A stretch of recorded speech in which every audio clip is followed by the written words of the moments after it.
over 1 million tuning in online and the hundreds attending in person, Epic Games' Fortnite Celebrity Pro Am was quite a debut for the company as it begins building spectator events around its massive hit game. Celebrities like Paul George paired up with popular streamers like Ali Myth Kabban to compete for a $3 million prize pool for charity. In the end, it was Fortnite's most popular personality, Tyler Ninja Blevins, and his partner, EDM artist Marshmello, who were the last standing. So, looking forward to Fortnite competitions to come, what were some takeaways from Epic's broadcast?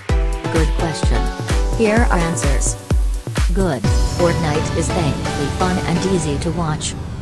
Just because a competitive game is popular doesn't guarantee its success as a spectator event. Broadcasters have found it difficult to catch the action in PlayerUnknown's battlegrounds before it occurs. I mean, even if there is action, teams wisely keep away from one another during the early goings of matches. And when the circle closes and the shots start flying, gameplay remains subtle and not visually appealing. Teams lie down in grass and patiently wait before firing shots across the map. If you're listening in on comms, it's far more interesting, but that likely won't be the route competitive pub goes down. Another example, Overwatch. Despite heavy investment into the league and its successes early on, questions still abound over whether it'll sustain and capture a mainstream audience given its chaotic gameplay. With 12 players on the map, constant respawning and no significant breakpoints like a goal in hockey or a touchdown in American football, it's simply difficult to follow. Fortnite, on the other hand, has a lot going for it.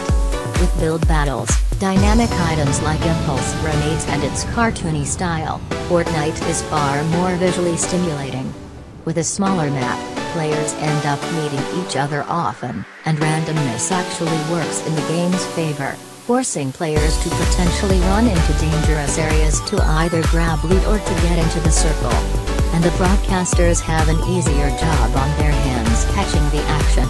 With very distinct locations and elongated fights, the camera can shift to engagements before they end in a single well-placed shot.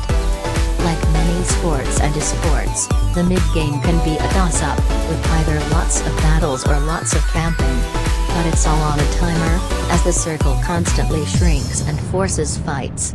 There are still questions to be answered, how a competitive meta and team play will influence movement and pacing, but this is a great test case for Fortnite moving forward.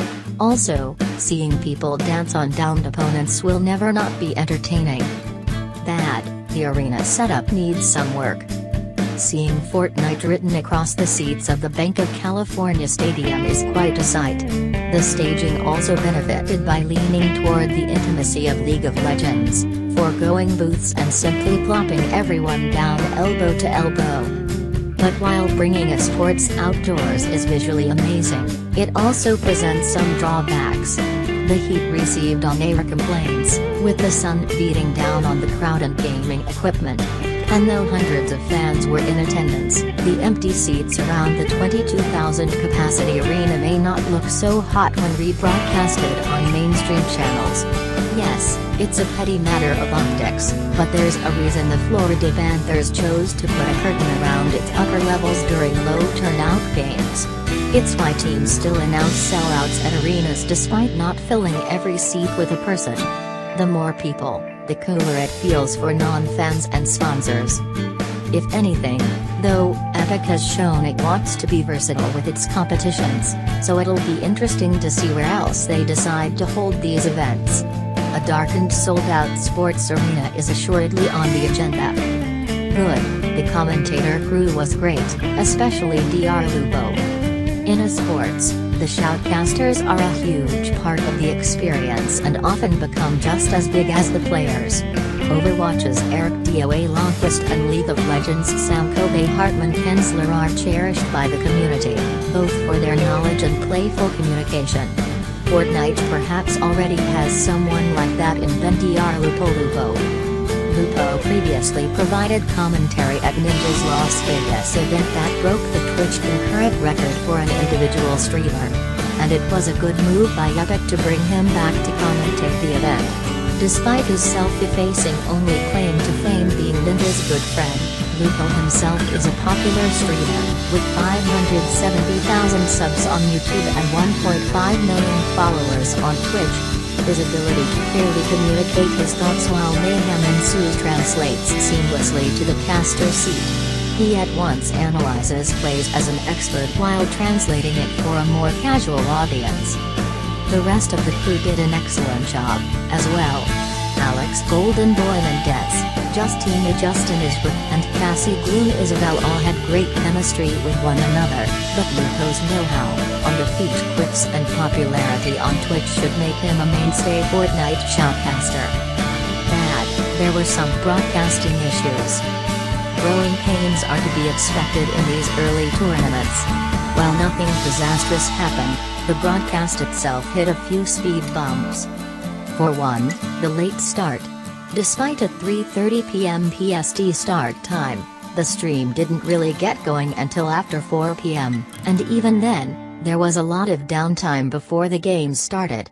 Sure, you want to spend time building anticipation, prepping the audience for what's to come, but it felt a little dead.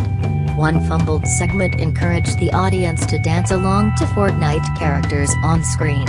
Goading fans to dance may be a common occurrence at an NBA game, but it usually doesn't make the television broadcast.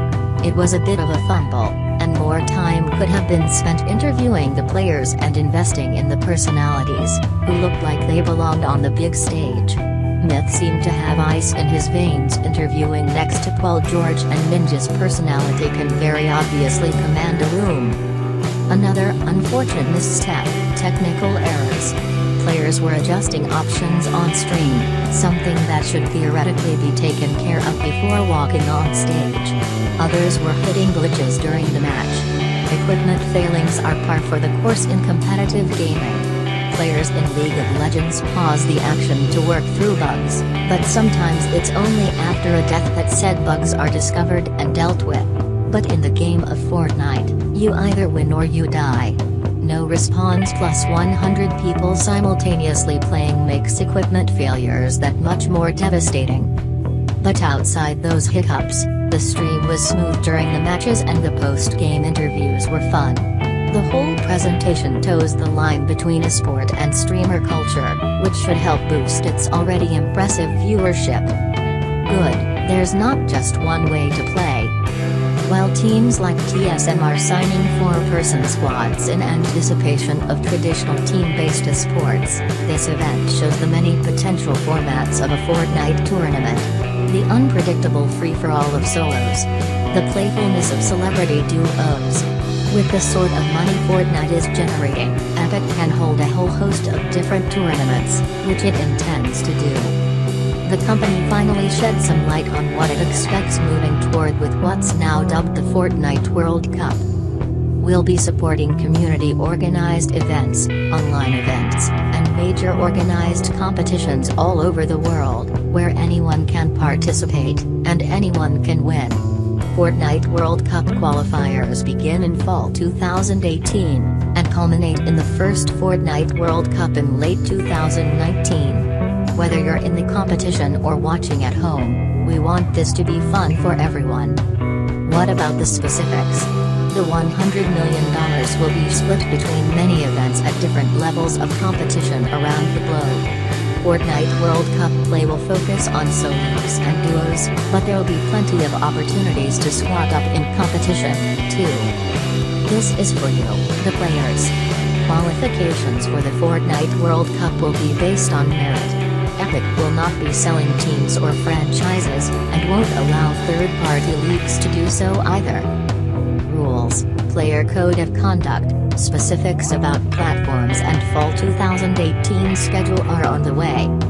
Solo tournaments means you might see someone like Ninja play competitively, as he won't need to commit to a regimented team schedule. It means you could see celebrities like Vince Staples jump in, as they do during the World Cup of Poker. Given its accessibility and the different controller options, the breadth of competition is wide. It's easy to let your imagination run a little wild, but simply put, it's in an extremely unique position in comparison to other sports, and it'll be exciting to see how it develops. With this event, though, Epic shows it can successfully pull those feats off.